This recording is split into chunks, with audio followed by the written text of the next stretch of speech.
চট্টগ্রামের লোহাগাড়ায় আইনের তোয়াক্কা না করে আবারও গড়ে উঠেছে অবৈধ ইটভাটা। বিশেষ স্থাপনা, শিক্ষা প্রতিষ্ঠান ও জনবসতিপূর্ণ এলাকায় ইটভাটা স্থাপন নিষিদ্ধ থাকলেও প্রভাবশালী মহলের ছত্রছায়ায় এসব ইটভাটা গড়ে উঠছে। পরিবেশ অধিদপ্তরের অভিযান চালিয়ে দুটি অবৈধ ইটভাটা গুড়িয়ে দেওয়ার পরও থেমে নেই দৌরাত্ম্য। এহতেশামুল হক রাব্বির রিপোর্টে বিস্তারিত।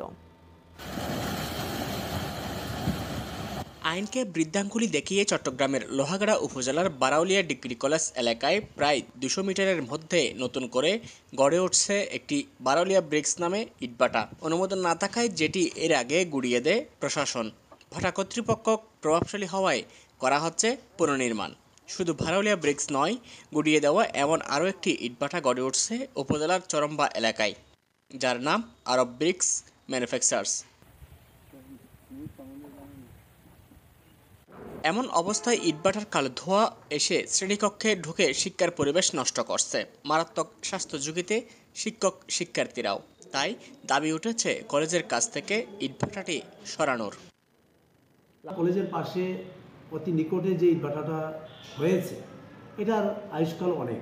প্রতিষ্ঠানের পাশে এবং লোকালয়ে আইন ভঙ্গ করে একটা ইটভাটা করার সুযোগটা তারা পেল কোত্থেকে, অনুমতিটা তারা পেল কোত্থেকে। 1 কিলোমিটার মধ্যে আপনার তো কোনো ইটভাটা থাকা এটা নিয়ম না, এটা অবৈধভাবে এটা এখানে আছে। এখানে থাকার কারণে আমাদের শ্বাসকষ্টজনিত সমস্যা হবে। আমাদের কলেজের পাশে ইটভাটার কারণে আমাদের ক্লাস নিতে অনেক ক্ষতি হচ্ছে এই ধোঁয়ার কারণে। তারপর অবৈধভাবে গড়ে ওঠা ইটভাটার অবকাঠামোগত যোগান দিতে কেটে নেওয়া হচ্ছে ফসলি জমির উপরিভাগের মাটি। কয়লার পরিবর্তে পোড়ানো হচ্ছে বনের কাঠ। ফসলি জমি ও ঘনবসতি ঘিরে গড়ে ওঠা ইটভাটার বিষাক্ত ধোঁয়ায় ফসলের ক্ষতির পাশাপাশি ক্ষতি হচ্ছে পরিবেশের। এসব বন্ধে জোর পদক্ষেপ চান স্থানীয়রাও।